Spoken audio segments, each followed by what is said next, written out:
याद करो। कह रहे हैं कि आइए आप जो कंपटीशन का यानी 8 क्लास में जो एग्जाम होता है मेगा छात्रवृत्ति के बारे में आज हम सिलेबस के बताएंगे। जो यहाँ पर हर बच्चे का सिलेबस जब तक मालूम नहीं होगा तब तक आप लोग का किसी भी एग्जाम क्वालिफाई नहीं कर सकते हैं।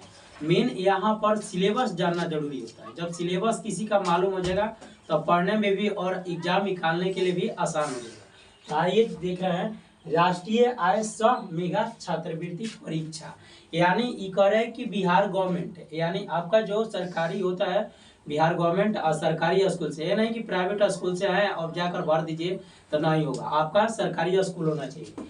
ये जो आपका एग्जाम होगा इसका सिलेबस पहले देखिए। ये किसी भी ब्लॉक के हो, कहीं पर कि लड़का हो या लड़की, ये बिहार का होना चाहिए। तो ये बिहार के लिए जो बिहार गवर्नमेंट यानी ऊपर से भी है आदेश राष्ट्रीय सह यानी बिहार।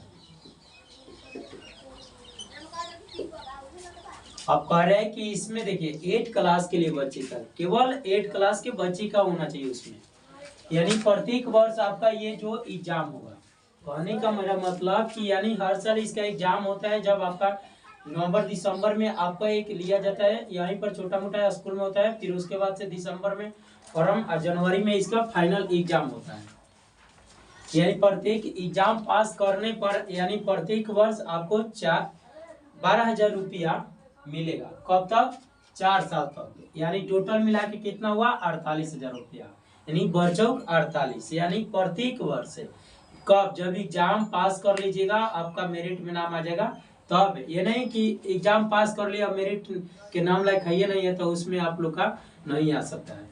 करे कि प्रथम पाली, आइए एग्जाम के बारे में जानिए। प्रथम पाली और द्वितीय पाली, यानी इसमें 2 एग्जाम होता है, एक होता है प्रथम, एक होता है द्वितीय। प्रथम में आपका होगा 90 मार्क्स का जो रीजनिंग का होगा। कितना? 90 मार्क्स का जो होगा पहला रीजनिंग का होगा, और दूसरा में होगा आपका 90 मार्क्स का यानी 90 क्वेश्चन भी रहेगा।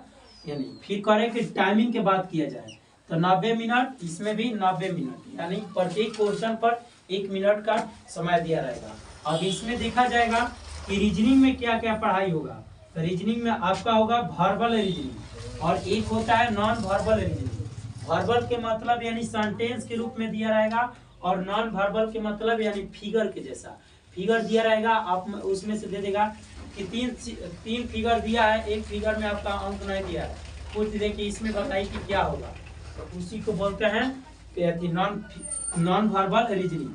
अब इसमें देखिए जो वर्बल रीजनिंग में आपका 70 नंबर का पूछता है यानी सेंटेंस के रूप में, और नॉन वर्बल के मतलब इससे आपका 20 नंबर का पूछता है। ये टोटल मिलाकर कितना हुआ? 90 क्वेश्चन। कितना हुआ? 90। अब इसमें देखिए आपका मैथ जो पूछेगा, आपका पूछेगा मैथ 20 नंबर के, जीके पूछेगा आपका 35 नंबर के, और जीएस पूछेगा आपका 35 नंबर के। टोटल मिला के आपका कितना हुआ? 90। टोटल मिलाकर कितना हुआ? 90। ये देख लीजिए जोड़कर, ये आपका 90 क्वेश्चन हो गया। यानी अब करें कि इसे तो हो गया एग्जाम, अब पास करने के लिए इसमें से देखना पड़ेगा कितना नंबर लाए कि सबका मेरा मेरिट में नाम आ जाए। आइए देखिए कह रहा है कि ये तो है आपका, तो रीजनिंग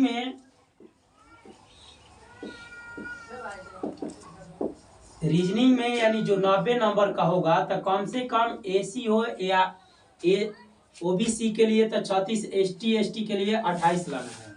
तो ओबीसी हो या जर्नल हो या ईडब्ल्यूएस हो, इसके लिए हमें 36 लाना है, यानी 40% इसमें का लाना है। तो 40% का मतलब यानी पास होने के लिए 36 मार्क्स का नंबर चाहिए।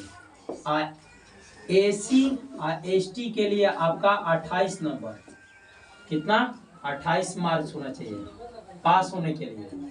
फिर जो आपका जो सेकंड एग्जाम होगा इसमें, तो इसमें भी वही बात है, जितना इसमें भी 36 मार्क्स और इसमें भी 28 मार्क्स, यानी कैटेगरी बाय के अनुसार, यानी जिस कैटेगरी से आप हैं उसके कैटेगरी के। करे ठीक है तो पास तो कर लेंगे, तो लेकिन इसमें ये हमें देखना है कि मान लीजिए इसमें भी 36 आ गया, इसमें भी 36 आ गया, इसमें भी 28, इसमें 28, तो 56 पर थोड़े होगा। मान लीजिए सब लड़का स्कोर किया है 90, 80, तो इतना लो पर मेरिट नहीं बनेगा। कम से कम आपको रीजनिंग में लाना पड़ेगा 70 तक। कैसे कि बाबू रीजनिंग जो होता है आसान होता है, रीजनिंग मार्क्स यानी 70 क्वेश्चन आपको सही करना पड़ेगा, एकदम करेक्ट है। इसमें 36 आ जाएगा, ठीक है। कम से कम देखिए मैथ में आप लोग का कम से कम 15 आसान क्वेश्चन रहेगा, 5 जो है आपको हार्ड रहेगा, 5 जो है हार्ड क्वेश्चन रहेगा और 15 जो इजी रहेगा।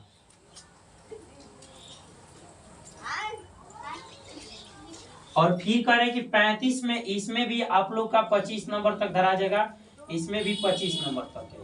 यानी कितना हुआ 25, 25 दूनी 50, 50 और 15 यानी 65 इसमें ला दिए और इसमें 70, तो आप जोड़िए तो कितना हुआ 65 70 जोड़िएगा तो आपका आ जाएगा 135 नंबर। जब 135 नंबर आ जाएगा तो रैंक आपका अच्छा है और टॉपर के भी हो सकता है।